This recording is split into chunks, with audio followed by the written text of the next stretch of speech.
Yo, Colt. Got a epic coming of age tale to tell you. Pardon any verbosity. Um, I grew up on an Indian reservation in Southern California. Very interesting upbringing.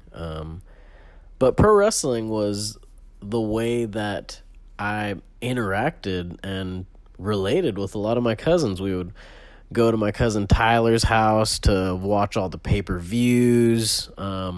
Evidently, they would make me go into an absolute rage because they knew I was a huge Bruce Lee fan. They'd start screaming "Bruce Lee sucks" and chanting it at me, and then I'd literally just start fighting them. But it's a kind of off topic. But anyways, pro wrestling, huge part of my childhood. But as with many wrestling fans, I eventually fell out of love with it. A little bit early on in the ruthless aggression era, I guess you could call it. But I ended up getting back on board around 2003 or so. Mainly because my friend told me about TNA.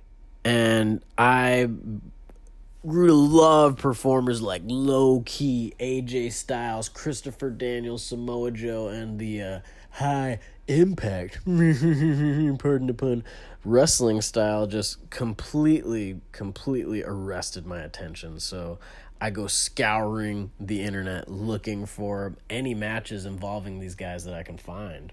And I eventually grow to find independent wrestling. I find Ring of Honor, CZ Dub, and eventually PWG, because I found Super Dragon. More specifically, Super Dragon's top moves. That YouTube video, it made me get on board, okay? Here's a guy who has this really cool dragon mask. He's pasty, he's a little chunky, but he fucks his opponents up with one of the most insane movesets I have seen to this day. And I was hooked to PWG. And I eventually find out that they're holding their 2006 Battle of Los Angeles show. Now, when I find this out, the first night had already passed, and I begged my mom, like, please, Mom, can we go? Can we go? Because I saw that the main event of night 2, thank goodness this didn't happen night 1 and I didn't miss this, was Super Dragon versus the legendary deathmatch wrestling phenomenon himself, Necro Butcher, with a goddamn weed leaf tattooed proudly on his arm. And I'm like, I have to see this match. These guys are gonna fucking kill each other. And predictably so, yes. The match was the closest thing to, like, I don't know, having Bruiser Brody fucking, like, sling his chain at you in the crowd if you're a Japanese man. And we're running away from them as they're just, like, going through the crowd. Super Dragon legitimately gets knocked out in the match. And honestly, this is the match that pretty much forced Super Dragon to stop being an active wrestler, because he fucked up his tailbone in this crazy spot.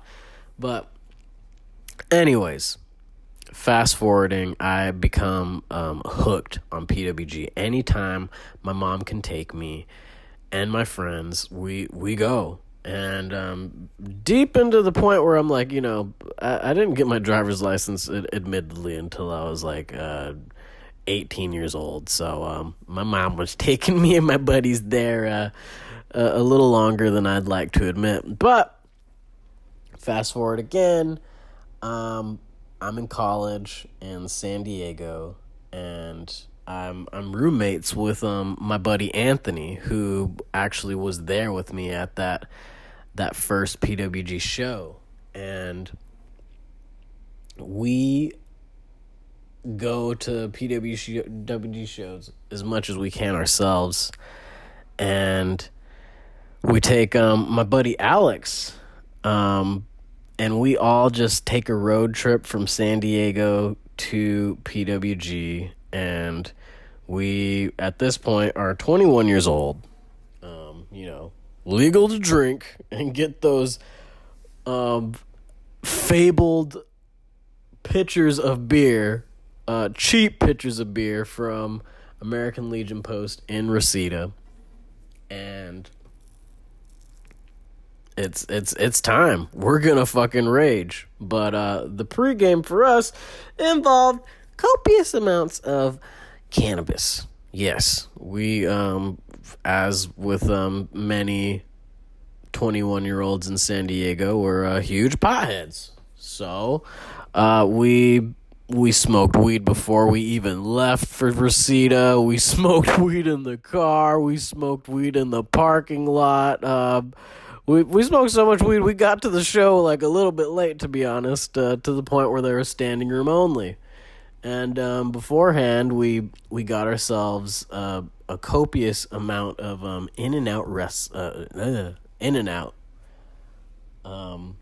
And we eat double doubles, fries, throw down on some shakes, and continue to keep on smoking a whole lot of weed. So this ends up being a rather dehydrating cocktail, because we get to Reseda, get to the American Legion Post. We're late, we're red-eyed and ready, and me and Anthony, we beeline to the bar because we're like, we are getting our first pitcher of PWG beer, baby.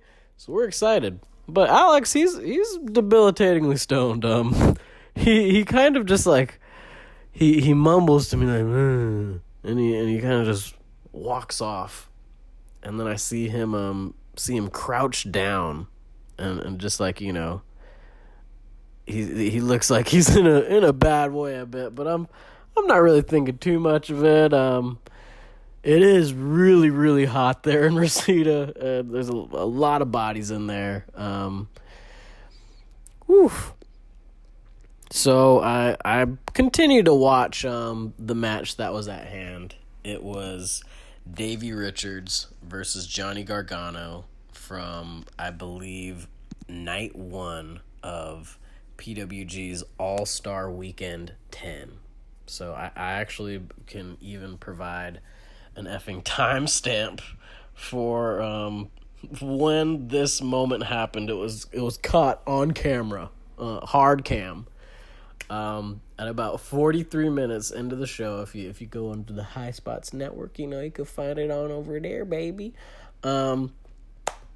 My buddy Alex, he walks into frame, and he eventually just stops right in front of the curtain where the wrestlers make their entrances, and he just drops like somebody fucking hit him with a sniper rifle or something. And the attendants there, they're kind of like scrambling and freaking out. They're just like, well, what the heck's going on here? He's able to get back up, and then he falls back down again. And then we hear some people just like calling our name, Anthony, Brian, and we're like, that's not Alex's voice. Like, what's going on here? We're crossfading, having a great time. The crowd's chanting. I remember very specifically, "This is sexy," because Johnny Gargano and Davey Richards were having a hip swivel off. Because why not? And then we end up being told that there's an ambulance here to pick up Alex. If we don't want him to have to pay $800 to be taken to the hospital, we should probably take him. So we're good friends. So even though we wanted to see PWG, we end up taking him to the hospital and waiting an ungodly amount of time before they admit him. And this is late at night in Reseda, California, close to LA. And I don't know if you've ever known this, but late at night, the people who are being admitted to the hospital are often derelicts, dare I say. There's a lot of people overdosing, people coming in with a variety of you know, altered states, and it was really just kind of a grisly scene. But they take Alex in. He's okay. He basically just got like overheated and dehydrated and passed out. That was the gist of it. It really wasn't that big of a deal. They give him an IV. He nervously admitted to smoking copious amounts of weed to the doctor, and she just kind of like giggles at us all, and it was a good time. The next night, actually, we go back because it's All-Star Weekend, baby. We going tonight too. We got our tickets. Fuck that. I'm talking to Nick Jackson, like buying some merch from him, and I mentioned like, yeah, my buddy's the one who passed out yesterday, and Nick's just like, oh my goodness, is he okay? Such a Christian sweetheart he was. And I tell him like, he's right over there, and we have a good laugh. And fast forward, the next day, I start feeling very ill. Turns out, being in the germ-infested cesspool that is the emergency room of that hospital in Reseda at like 11 at night, isn't really good for your immune system. Neither is doing the things that I was doing to my body. It just ended up being this cocktail that gave me the worst flu of my life. So I'm back at my apartment in San Diego, feeling like I'm gonna die, and the sickness, it lasts 2 weeks. So I have to eventually just like cave in. And I called my mom, guys. I called my mommy, and I was like, Mommy, I'm sick. I need to come home and have you take care of me. So this saint of a woman that took me and my friends 2 hours oftentimes, and sometimes in traffic, to go to these PWG shows. She ends up having to be the one that takes care of me, nurses me back to health, and yeah, that's my story.